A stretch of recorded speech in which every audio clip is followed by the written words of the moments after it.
Langsung saja sebagai closing remarks, kami mintakan ke Dr. Hidayat Nur Wahid. Silakan.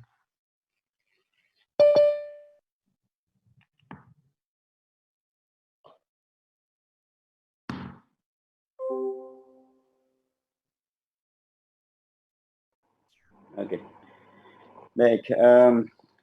Subhanallah, luar biasa. Jazakumullah khairan kepada 4 narasumber kita.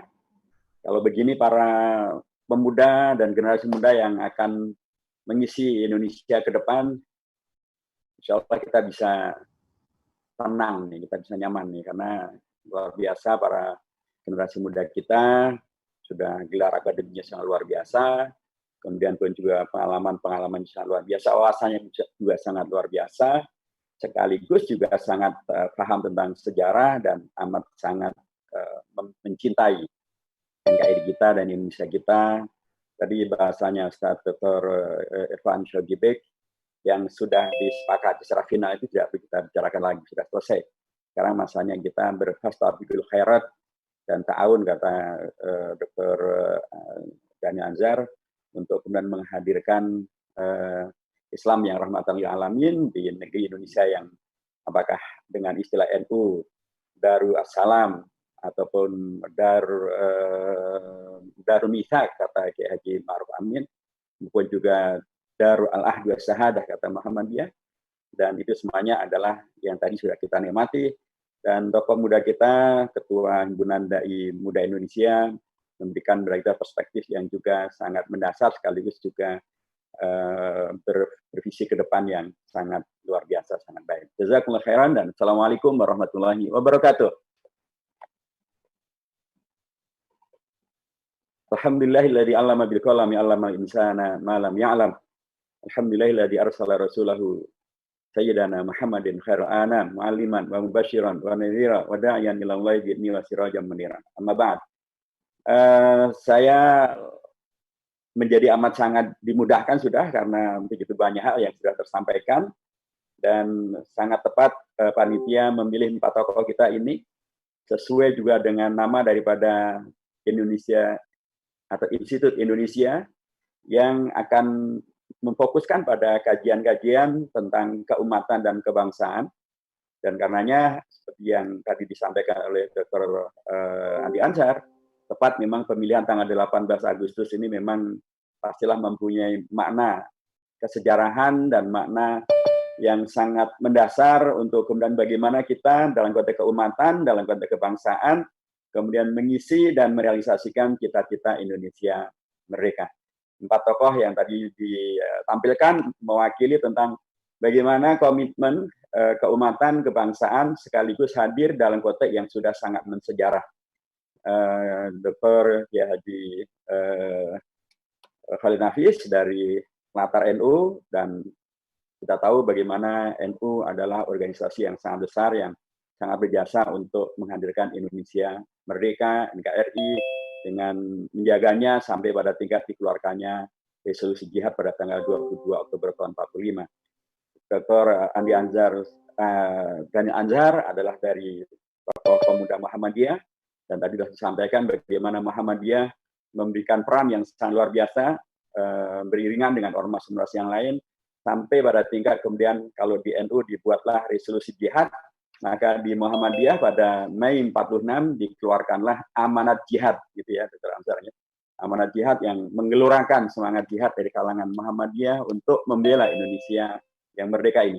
Kemudian Dr. Shogibek tadi dari PUI juga menyampaikan tentang PUI juga adalah organisasi massa yang terlibat di BPUPK, gitu ya. Ada 2 tokohnya yang utama yang tadi telah disampaikan, Dr. Haji Abdul Halim dan Dr. Haji Anwar Tanusi, yang mereka kemudian bersama dengan ormas yang lain membahas di BPUPK menghadirkan Indonesia yang merdeka, dan nama Partai Persatuan Umat Islam sendiri adalah sebuah nama yang luar biasa.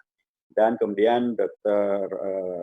Mursyid Dr. Insyaallah Al-Habib Idrus memberikan kepada kita bagaimana juga dari Ormas Al-Khairat yang berdiri tahun 1930 ternyata juga mempunyai peran yang sangat signifikan untuk kemudian mensosialisasikan tentang Indonesia merdeka ini di Indonesia Timur, dan bahkan beliau dengan kekhasan orang Arabnya, para habaibnya, menyikapi dengan syair dan bersyair, dan kemudian mensosialisasikan, dan jadilah Indonesia diterima di Indonesia Timur dengan sangat baik. Di sini ada peran ormas-ormas Islam, di sini ada peran partai-partai Islam sekaligus, karena mereka juga semuanya adalah tokoh-tokoh yang aktif dalam kegiatan berpolitik melalui beragam jalur yang mereka miliki. Karenanya saya ingin tegaskan bahwa peran-peran ini seringkali dibingkai dengan satu ungkapan, yaitu jas merah. Jangan sekali-kali melupakan sejarah. Saya sering sampaikan, itu betul, tapi seringkali sambil mengatakan jas merah, dilupakanlah jasanya para ulama. Dilupakanlah jasanya para umarok. Dilupakanlah jasanya umat. Karenanya saya mempopulerkan istilah yang sudah dipopulerkan di NU, di beberapa di pesantren di NU, di beberapa tokoh NU sudah mensosialisasikan istilah jas hijau. Jangan sekali-kali hilangkan jasa ulama. Tetapi mohon maaf sekali, di kalangan NU, jas hijau itu diartikan ya para ulama dalam konteks NU, dan atau para ulama dalam konteks ulama yang artinya adalah U itu hanya ulama saja. Padahal sesungguhnya pertama kalau kita lihat dari kata-kata hijau, pertama saya sangat mendukung adanya istilah jas hijau ini, karena memang faktanya adalah ada jas hijau, ya. Dan faktanya ada simbol berwarna hijau bagi organisasi-organisasi Islam sebelum NU sekalipun dan setelah NU juga. Misalnya, kalau kita lihat bahwa pertama kali ormas yang berdiri sesungguhnya adalah Jamiatul Khair. Berdiri tahun 1901. Jamiatul Khair ini bergerak dalam bidang sosial, dalam bidang bantuan pendidikan, dan juga bergerak dalam bidang dakwah. Ya. Di antara anggota-anggotanya nanti ada tokoh-tokoh hebat. Di sana ada Kiai Haji Ahmad Dahlan, beliau juga anggota Jamiatul Khair sebelum mendirikan Muhammadiyah. Ada Haji Umar Said Jafar Aminoto menjadi anggota Jamiatul Khair sebelum mendirikan Syarikat Islam.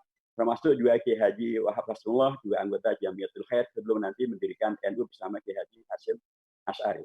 Jadi sebelum beliau menjadi tokoh-tokoh hebat itu, mereka adalah anggota dari Jamiatul Khair. Jamiatul Khair itu lambangnya, warnanya hijau.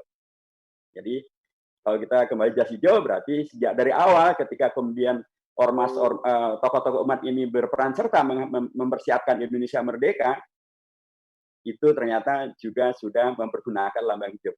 Dan bahkan menurut pernyataan dari Sultan Hamengkubuwono ke-10 pada waktu pembukaan Kongres Umat Islam ke-6 di Yogyakarta, saya waktu itu hadir dan saya mendengar langsung dari Sultan Hamengkubuwono X, belum menyampaikan bahwa pada tahun 1903 Jamiatul Khair sudah menyelenggarakan suatu sejenis kongres begitu ya, yang salah satu di antara keputusannya adalah membiarkan negeri kita di bawah penjajahan kafir Belanda, hukumnya adalah haram.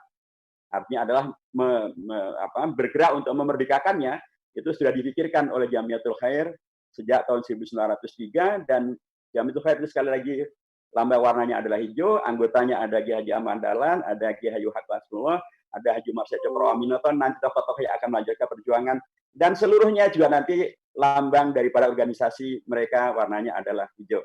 Kita akan lihat nanti Syarikat Islam lambangnya juga warnanya hijau. Muhammadiyah lambang warnanya juga adalah hijau, bahkan marsnya Muhammadiyah juga hijau berseri gitu ya, warnanya juga adalah hijau. Setelah itu ada Syarikat Islam, warna lambang ada Al-Irsyad, lambang warnanya juga adalah hijau. Persis lambang warnanya juga adalah hijau. Nanti NU lambang warnanya juga adalah hijau. Setelah itu kita akan bertemu dengan tadi Al-Khairat. Al-Khairat itu memang warna dasarnya kuning, tapi ada juga nanti di sana ada lambang kubah masjid yang juga kemudian warnanya adalah hijau. Kita lanjut kepada Masyumi, lambang warnanya juga adalah hijau. Gerakan mahasiswa pertama akan didirikan HMI, lambang warnanya juga adalah hijau. Jadi saya mengatakan jas hijau karenanya, ya di situ adalah hijau untuk tokoh-tokoh dari ulama dari NU, tapi itu adalah juga hijau untuk tokoh-tokoh, ulama-ulama, dan ormas-ormas yang memang ternyata faktanya mereka pun juga adalah warnanya hijau, dan kemudian mereka sudah berperan untuk menghadirkan Indonesia yang merdeka ini. Itu kalau urusannya adalah ulama. Tapi juga sesungguhnya yang kemudian berperan untuk menghadirkan Indonesia merdeka, dan kita bicara tentang apa yang harus kita lakukan untuk merealisasikan cita-cita Indonesia merdeka, ternyata juga adalah umarok. Umarok di sini saya akan lihat dari sisi, misalnya ada 3 tokoh yang bisa kita tampilkan secara cepat. Pertama adalah Sultan Hamengkubuwono ke-9. Sultan Hamengkubuwono ke-9 ini Sultan Jogja, Sultan Mataram yang gelarannya waktu itu masih Senopati Ngalogo, Sayyidin Panotogomo, Ngabdurrahman, Khalifatullah, ing Tanah Jawa. Gelar yang sangat luar biasa, gelar yang diakui oleh Khalifah dari Turki Utsmani. Beliau dalam posisi semacam ini, beliau rela untuk bahkan menyelamatkan Indonesia untuk berpindah ibu kotanya dari Jakarta ke Yogyakarta pada awal Januari 46 untuk diselamatkanlah Indonesia yang baru merdeka itu, dan bahkan beliau kemudian rela bergabung dengan Indonesia tanpa perang, tanpa apapun ya, bergabung dengan NKRI dan menyerahkan kedaulatannya dalam tanda kutip gitu ya, kepada Indonesia. Dan bahkan bukan hanya itu saja, beliau menyumbangkan uang senilai sekitar kalau bahasa rupiah kita sekarang sekitar 6 juta gulden, sekitar 600-an miliar rupiah. Cash. Dan diberikan emasnya pun juga diberikan kepada Indonesia agar pemerintah Indonesia bisa mencetak uang Republik Indonesia dan bisa menggaji para pejabat di Indonesia. Seorang sultan, dia menyerahkan kedaulatannya dan bahkan membantu agar Indonesia bisa eksis dan bisa selamat. Seorang Umarok. Ada lagi Sultan Syarif Al-Qadri yang tadi disebutkan oleh Akhil Habib Dr. Idrus bin Saleh. Syarif Al-Qadri yang menciptakan lambang negara Garuda Pancasila yang ditetapkan dalam Undang-Undang Dasar Negara Indonesia tahun 45 pasal 36A diciptakan oleh seorang syarif. Oleh seorang syarif, dan beliau adalah bukan syarif biasa, beliau adalah seorang sultan. Beliau adalah sultan Kesultanan Pontianak, di sultan yang ke-7, dan beliau rela menyerahkan kesultanan yang diwarisi dari dari bapak dan kakek-kakeknya itu diserahkan ke Indonesia, bergabung dengan Indonesia, menjadikan Indonesia sebagai negara yang merdeka. Dan bukan hanya itu saja, beliau juga menyumbangkan tidak kurang dari 300 meriam dan persenjataan perang untuk mempertahankan Indonesia merdeka. Di Sumatera ada lagi seorang sultan yang syarif juga, namanya Sultan Syarif Qasim kedua, sultan dari Kesultanan Siak Indrapura. Dan nama beliau sekarang menjadi nama dari pelabuhan udara internasional di Pekanbaru, Syarif Qasim kedua. Beliau rela untuk bergabung dengan Indonesia tanpa diminta, tanpa dipaksa, apalagi diperangi. Beliau bergabung dengan Indonesia supaya Indonesia kokoh dan kuat, dan beliau menyumbang untuk Indonesia. Jumlahnya luar biasa besar, yaitu sekitar 13 juta gulden, sekitar 1, sekian triliun rupiah. Jadi di situ karenanya adalah ulama ya, tapi juga umara. Karena kalau tadi kita baca dari yang disampaikan rekan-rekan, perjuangan ini selain melalui kegiatan keumatan, melalui keormasan, tapi juga penting juga untuk melalui jalur politik, termasuk jalur kekuasaan yang real sudah dimiliki, yaitu para sultan itu yang kemudian diberikan untuk hadiri Indonesia yang eksis ini. Kalau yang lain adalah umat. Umat bergerak, ya tadi jelas bahwa ketika umat kemudian menyambut seruan resolusi jihad maupun amanat jihad, dan mereka bergelora dan kemudian bergerilya bersama dengan para ulama dan bersama para umarok, umat bergerak. Jadi jas hijau adalah jangan sekali-kali hilangkan jasanya ulama, umarok, dan juga umat. Umarok, ulama, umat bersama dengan sejarah Indonesia, inilah yang kemudian membentuk Indonesia yang dicita-citakan. Ya, saya menyampaikan bahwa sekarang ini kita sebenarnya mengenal 3 kali perubahan orde. Dari pertama adalah munculnya dari orde lama. Orde lama muncul, kemudian diganti ke orde baru. Pergantian dari orde lama ke orde baru itu memunculkan yang disebut dengan tritura, 3 tuntutan rakyat. 3 tuntutan itu terkait dengan hal yang praksis dan menjadi tantangan waktu itu. Pertama adalah bubarkan PKI, tuntutan rakyatnya begitu, dan kemudian PKI dibubarkan melalui TAP MPRS nomor 25 tahun 66. Kalau ada yang ingin mengembalikan berarti mereka berhadapan dengan 3 tuntutan rakyat. Yang kedua adalah untuk membubarkan kabinet. Yang ketiga adalah untuk menurunkan harga-harga. Itulah yang terjadi pada waktu itu, dan kemudian terlaksana dengan cita-cita itu terlaksana dengan munculnya orde baru. Orde baru kemudian tumbang dan kemudian muncullah orde reformasi. Orde reformasi cita-citanya adalah merealisasikan 6 tuntutan reformasi. 6 tuntutan reformasi terkait dengan masalah amandemen Undang-Undang Dasar, terkait dengan masalah kebebasan pers, terkait dengan masalah demokratisasi, penegakan hukum, anti korupsi, termasuk mengadili Soeharto. Sebagian besarnya terrealisasikan, sekalipun kemudian belakangan menjadi banyak hal yang layak untuk kemudian tetap kita kritisi. Nah, itu dua cita-cita yang hadir menjawab tantangan yang ada pada masanya. Tetapi sesungguhnya kalau kita merujuk pada konstitusi dan merupakan kesepakatan besar dari seluruh pihak yang ada di negara pada waktu itu, maka yang paling fenomenal adalah tuntutan cita-cita para founding fathers yang terhimpun di dalam Panitia 9, yang kemudian menghadirkan yang disebut sebagai Piagam Jakarta atau Mukaddimah Undang-Undang Dasar ataupun preambul Undang-Undang Dasar. Nah, saya katakan ini adalah satu yang fenomenal karena pertama pembentukannya ini juga unik. Kita harus sampaikan juga. Tadinya itu yang disepakati oleh BPUPK adalah bukan Panitia 9, tapi Panitia 8. Dalam Panitia 8 itu ketuanya Bung Karno, anggotanya ada 8 orang, menghadirkan masalah karena memunculkan representasi yang tidak adil. Karena umat Islam hanya diwakili oleh 2, sementara yang 6 dari kalangan bukan umat Islam. Tampillah Bung Karno. Bung Karno mengkoreksi ini dan kemudian atas inisiatifnya dirubahlah dari Panitia 8 menjadi Panitia 9. Bukan hanya namanya yang dirubah, tapi orang-orangnya pun juga dirubah dengan representasi yang adil.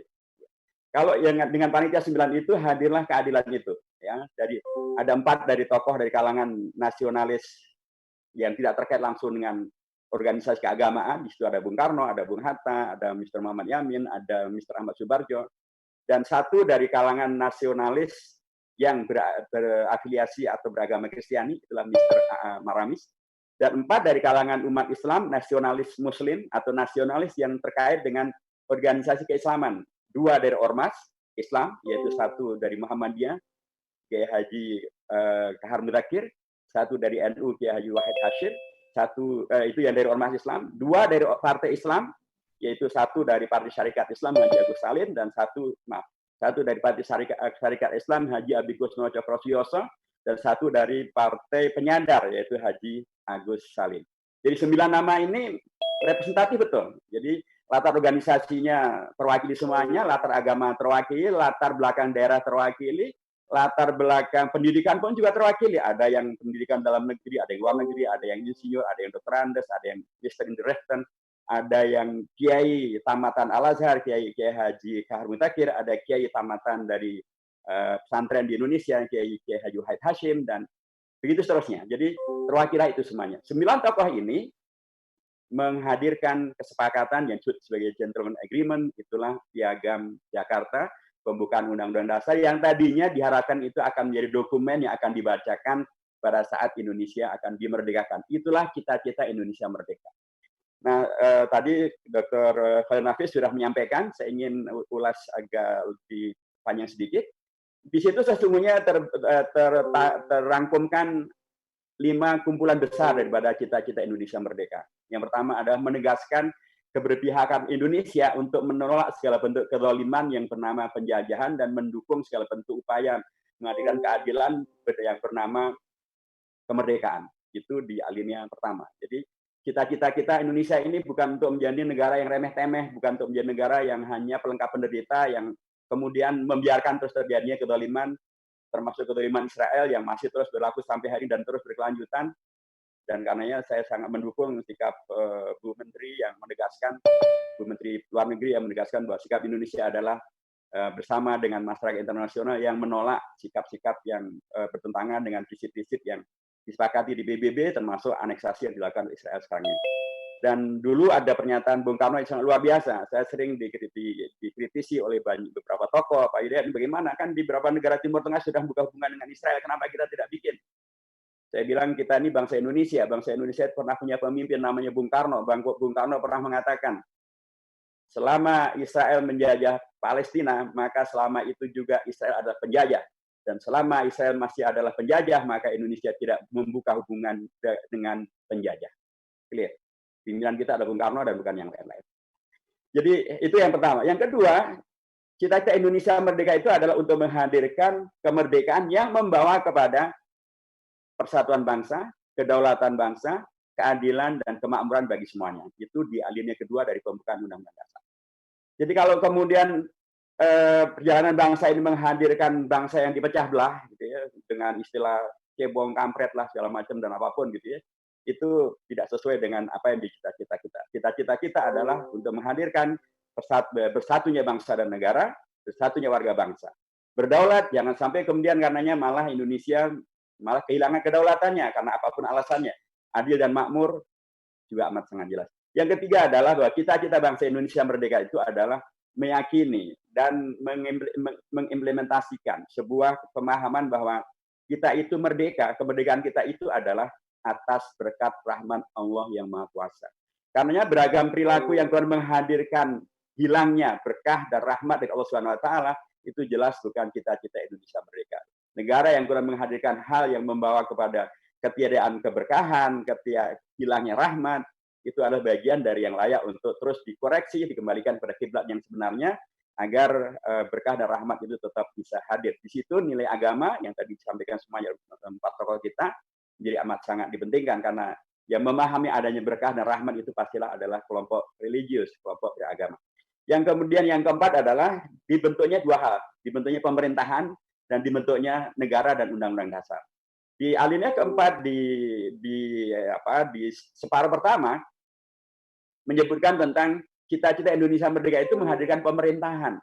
Pemerintahan yang apa? Pemerintahan yang melaksanakan fungsi-fungsi melindungi segenap bangsa Indonesia dan seluruh tumpah dari Indonesia. Jadi hadirnya cita-cita kita merdeka adalah menghadirkan pemerintahan yang untuk melindungi seluruh tumpah darah Indonesia, bukan untuk melindungi sebagian dan melupakan sebagian yang lain, dan apalagi untuk mengadu dombakan antara bagian-bagian yang ada di Indonesia dan kemudian tidak terlindungi.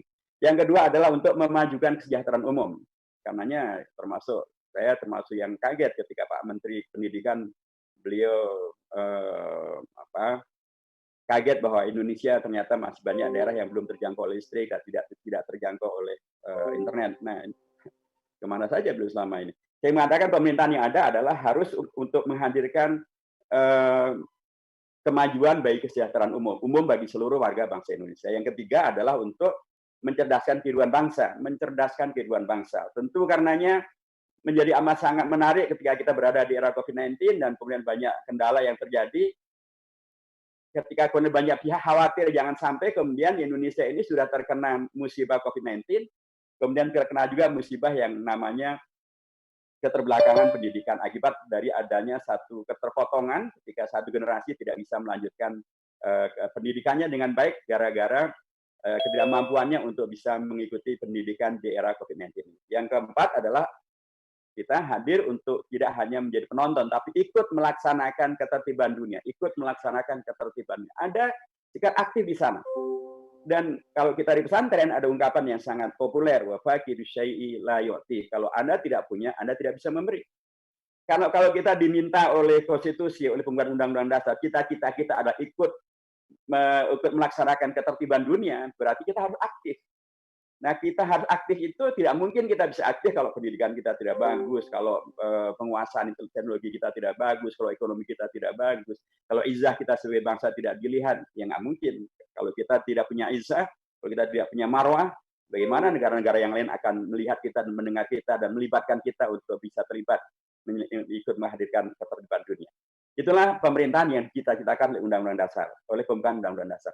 Berikutnya, dicita-citakan juga pemerintahan ini tentu adalah pemerintahan yang demokratis, berdasarkan hukum, dan karenanya perlu adanya konstitusi Undang-Undang Dasar. Karenanya yang pada alinea keempat akhirnya adalah cita-citanya adalah untuk menghadirkan satu Undang-Undang Dasar dan pemerintahan yang berbasiskan kepada Undang-Undang Dasar itu untuk menghadirkan yang kita sepakati disebut dengan Pancasila, Ketuhanan Yang Maha Esa, sampai ujung akhirnya adalah serta dengan mewujudkan suatu keadilan sosial bagi seluruh rakyat Indonesia. Ini bagian dari perdebatan, orang selalu mengatakan bahwa nggak ada Pancasila di situ, memang secara eksplisit tidak disebutkan kata-kata Pancasila, tapi tidak ada para anggota PPKI maupun juga para tokoh umat Islam, baik itu Kiai Haji Hashim, Bagus Hadi Kusumo, Muhammad Natsir, tidak ada satuan yang mengatakan bahwa 5 nilai yang disebut itu bukan Pancasila. Semua mengatakan bahwa 5 nilai itu adalah Pancasila. Jadi ijma sukutinya begitu barangkali di pesantren ungkapannya atau terminologinya ini adalah semacam ijma sukuti. Ya, kita tidak menyebut, tapi kita semuanya paham bahwa yang dimaksud dengan 5 sebutan itu adalah Pancasila.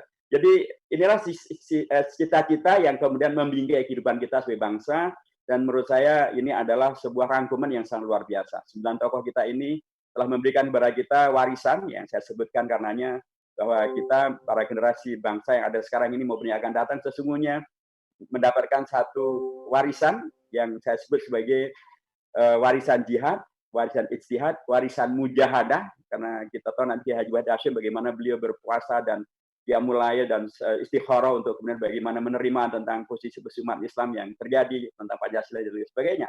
Jadi warisan jihad, ijtihad, mujahadah, termasuk juga tadhiyah daripada umat tadi, daripada yang hijau tadi itu, yang ulama, yang umara, yang umat, mereka bertadhiyah, mereka berkorban untuk kemudian menghadirkan Indonesia yang kita cita-citakan.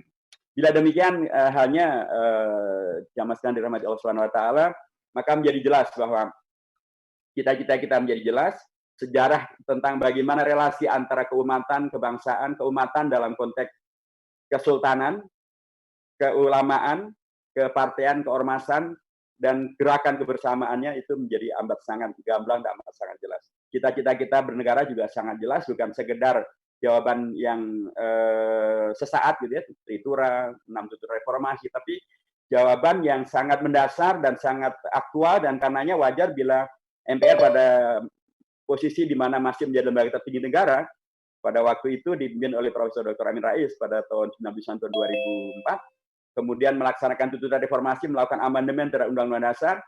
Banyak sekali pasal yang dirubah, ayat dan babnya banyak sekali yang dirubah, tetapi disepakati 2 hal yang tidak dirubah. Satu adalah pembukaan Undang-Undang Dasar, dan di dalam pembukaan Undang-Undang Dasar itu ada cita-cita Indonesia merdeka, termasuk juga ada Pancasila yang tadi saya sebutkan. Dan yang kedua adalah tentang bentuk negara kesatuan Republik Indonesia.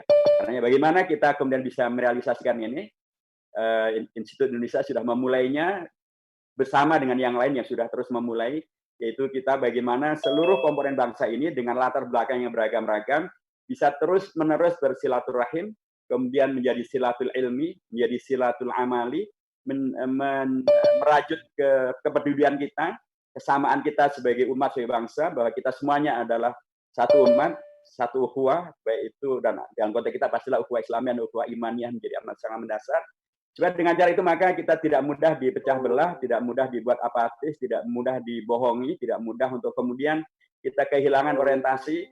Sebab kalau kita kemudian mudah dilakukan itu semuanya, ya kita bahkan barangkali kabur, sejarah tentang keumatan kabur, sejarah perjalanan bangsa kabur. Kalau kita sudah kabur dengan itu semuanya, terjadi disorientasi, dan kalau itu terjadi, maka kita tidak bisa kemudian bisa melanjutkan perjuangan dan atau menjaga warisan yang telah mereka hadirkan. Itu satu. Yang nomor 2 menurut saya adalah sangat dipentingkan juga, memang tadi diulas sangat banyak oleh Dr. Syauqi Beg dan juga Dr.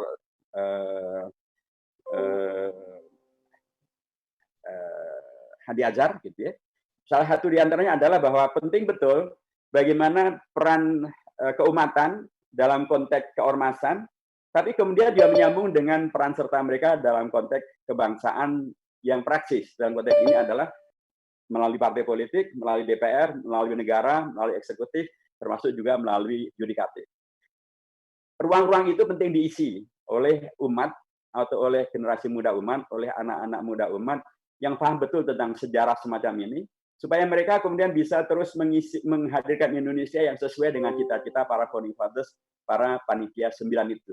Mereka-mereka yang kemudian sudah mewariskan, dan kemudian nilai-nilai ini penting untuk dijaga, supaya kemudian ketika dilaksanakan oleh negara, maka negara tidak melaksanakan dengan cara yang tidak tepat. Ketika DPR membuat undang-undang, maka undang-undang yang dibuat juga adalah undang-undang yang tepat. Dan itu semuanya baru bisa akan dilakukan kalau orang-orangnya adalah orang-orang yang tepat. The man behind the gun, kata Pak Daniel Anzar, gitu, karena beliau di Kementerian Pertahanan. Jadi orang-orang yang tepat inilah yang akan bisa melakukan hal yang tepat. Nah, orang-orang yang tepat ini penting untuk semakin diperbanyak, semakin sering disilaturahimkan, sering disilatul ilmikan, sering disilatul amalikan, supaya sebagaimana contoh yang telah diberikan oleh para founding fathers, bagaimana kerjasama yang luar biasa antara Kiai Haji Wahid Hasyim dengan Ki Bagus Hadikusumo, dengan Mr. Kasman Singodi Mejo, dengan Haji Agus Salim, dengan M. Natsir, bagaimana mereka kemudian bisa menjadi satu teamwork yang luar biasa ya, dengan ada Jenderal Sudirman juga di sana, ada Mr. Syaf yang kemudian menyelamatkan melalui PDRI. Itu adalah sebuah warisan yang penting untuk terus kita internalisasi sehingga antara keumatan kita, kebangsaan kita mengisi kemerdekaan dan merealisasikan cita-cita Indonesia merdeka selalu bisa disegarkan, selalu bisa direkati, selalu bisa direalisasikan ketika kita mempunyai SDM yang banyak dengan kualifikasi yang unggul yang bisa melaksanakan ini semuanya. Dan hari ini Institut Indonesia melanjutkan apa yang telah dimulai oleh yang lain dan kemudian menguatkan apa yang dilakukan oleh yang lain, dan jazakumullah khairan, terima kasih kepada 4 tokoh kita, Dr. Khalil Nafis, Saka Langkong, Dr. pada Dr. Dani Ansar, jazakumullah khair, terima kasih kepada Dr. Sogidik juga jazakumullah khair, hatur nuhun pisan, kepada Sayyid Al-Habib Idrus Salim Al-Jufri, jazakumullah khairan katsiran wa barakallahu fikum. Wal muwaffiq ila aqwamit thariq wa wal hadi ila sawa'is sabil wa nasrun minallahi wa fathun qarib wa basyiril mu'minin. Assalamualaikum warahmatullahi wabarakatuh. Waalaikumsalam warahmatullahi wabarakatuh. Terima kasih Dr. Hidayat Nur Wahid atas closing remark yang sangat dalam sekali.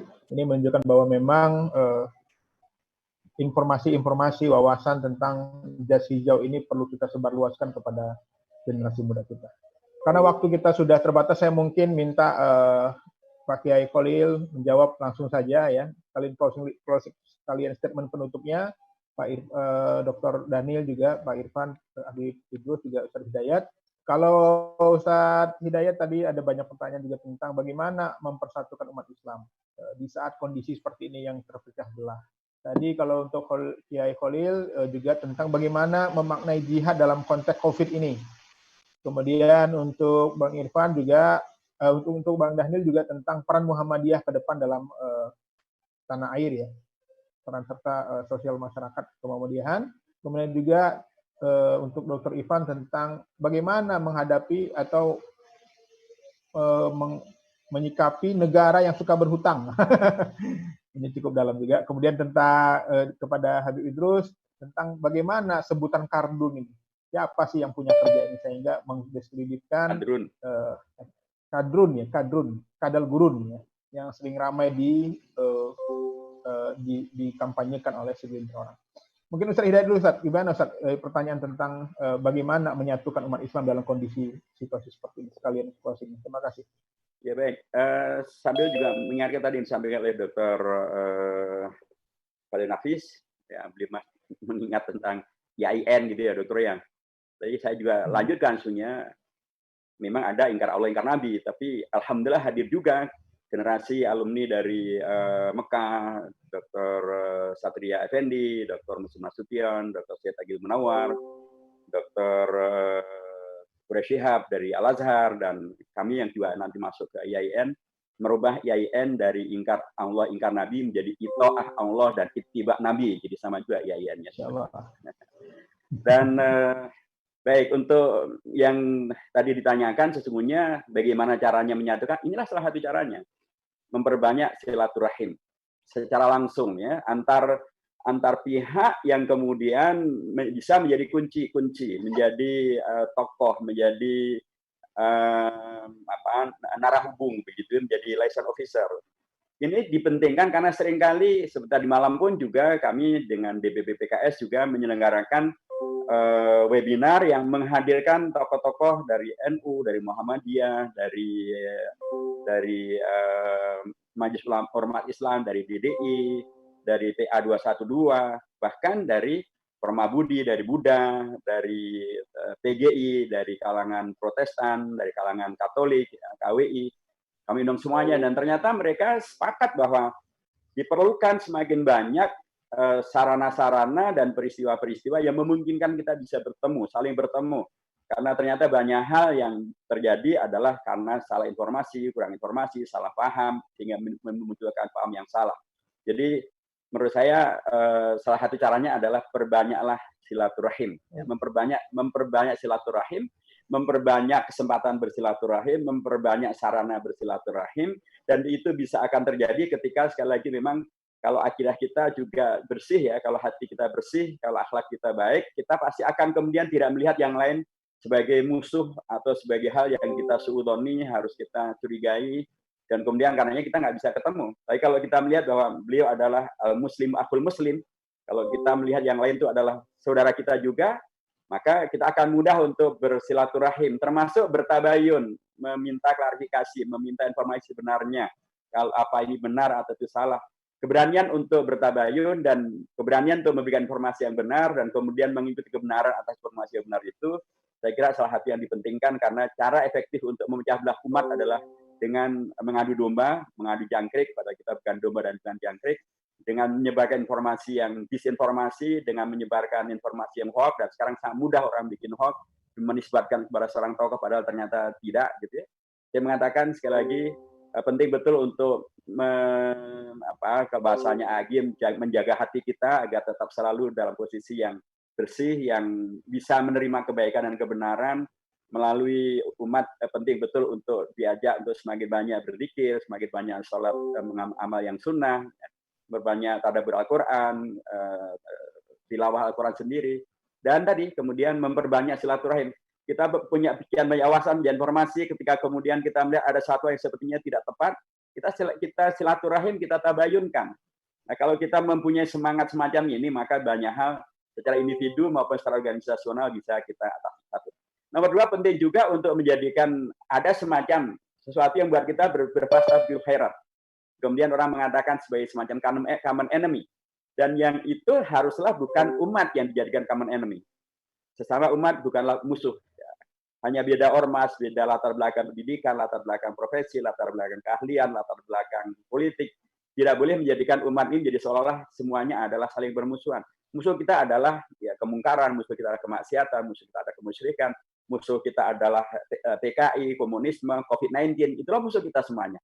Nah, kalau kemudian umat itu mempunyai hal yang bisa menghadirkan fastabiqul khairat, maka akan membuat umat itu semakin terbiasa untuk berta'awun, terbiasa untuk bersilaturahim, terbiasa untuk saling menghormati, terbiasa untuk kemudian saling menguatkan. Ini juga menurut saya sangat dipentingkan. Yang ketiga, yang terakhir menurut saya, tetap saja umat kita sering disebut dalam konteks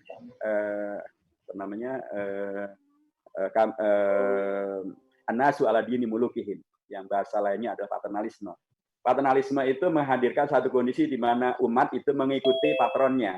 Ar-ra'iyatu ala dini mulukihim. Jadi kalau para raja itu, para pemimpin itu mempunyai beragama yang kemudian positif, bagus, rakyat akan mengikuti, umat akan mengikuti. Tapi kalau para pemimpin kemudian beragama yang dalam tanda kutip memecah belah, yang menyebar fitnah, yang kemudian tidak peduli dengan umat, yang kemudian berpihak pada kepentingan yang justru merugikan pada kepentingan umat, ya umat pun juga akan ikut-ikutan. Jadi karenanya penting betul keteladanan dari seluruh yang kemudian dirujuk oleh umat, baik itu kalau konteks keormasan, kepartaian, kenegaraan, termasuk juga kepesantrenan, ya. Seluruh pihak yang kemudian disebut oleh umat sebagai rujukan, sebagai muluk, sebagai patron itu betul-betul penting untuk menjadi teladan, menghadirkan berislam yang berubah dari wal asri innal insana lafi khusr, berubah menjadi illal ladina amanu wa amilus solihat wa tawassaw bil haq wa tawassaw bis sabr. Al-Qudwah dari mereka semuanya adalah menjadi amat sangat dipentingkan, karena itulah yang juga disyariahkan oleh Allah, disunahkan oleh Rasulullah, hadirnya keteladanan Nabi besar Muhammad SAW, itulah yang kemudian pun juga menghadirkan kekuatan yang luar biasa, umat yang tadinya bercerai-berai dari latar belakang yang berbeda-beda menjadi menyatu, dan bahkan mengalahkan pihak yang tadinya begitu luar biasa berlaku zalim, mengusir, dan bahkan melakukan tindakan-tindakan yang sangat tidak bisa diterima oleh akal sehat. Rasulullah adalah teladan, dan keteladanan beliau bukanlah hanya untuk dijadikan dongeng, tapi keteladanan beliau adalah sebuah sunnah, sebuah ajaran, sebuah perintah bahkan yang sangat seharusnya menjadi upaya yang harus dilakukan oleh seluruh pimpinan dari latar belakang apapun untuk menjadi keteladanan, dan keteladanan itu layak untuk kemudian diukhuwahkan menjadi keteladanan bersama, dan kemudian bisa menghadirkan umat yang meneladani secara bersama. Dengan cara itu maka semakin sempitlah kemungkinan untuk memecah belah, semakin kecillah kemungkinan untuk mengadu domba, semakin bisa teratasi beragam masalah yang ada, umat bisa menyatu, dan kalau umat itu menyatu, yang akan terjadi adalah Indonesia merdeka. Seperti dulu umat menyatu, Indonesia merdeka. Umat menyatu, Indonesia terkoreksi kembali menjadi NKRI. Umat menyatu, PKI berontak tahun 48 dan 65 bisa digagalkan. Begitulah kalau umat menyatu. Dan karenanya tidak sangat dipentingkan langkah-langkah yang tadi sebagian sudah disampaikan dan yang disampaikan oleh yang lain. Mudah-mudahan ada manfaat. Barakallahu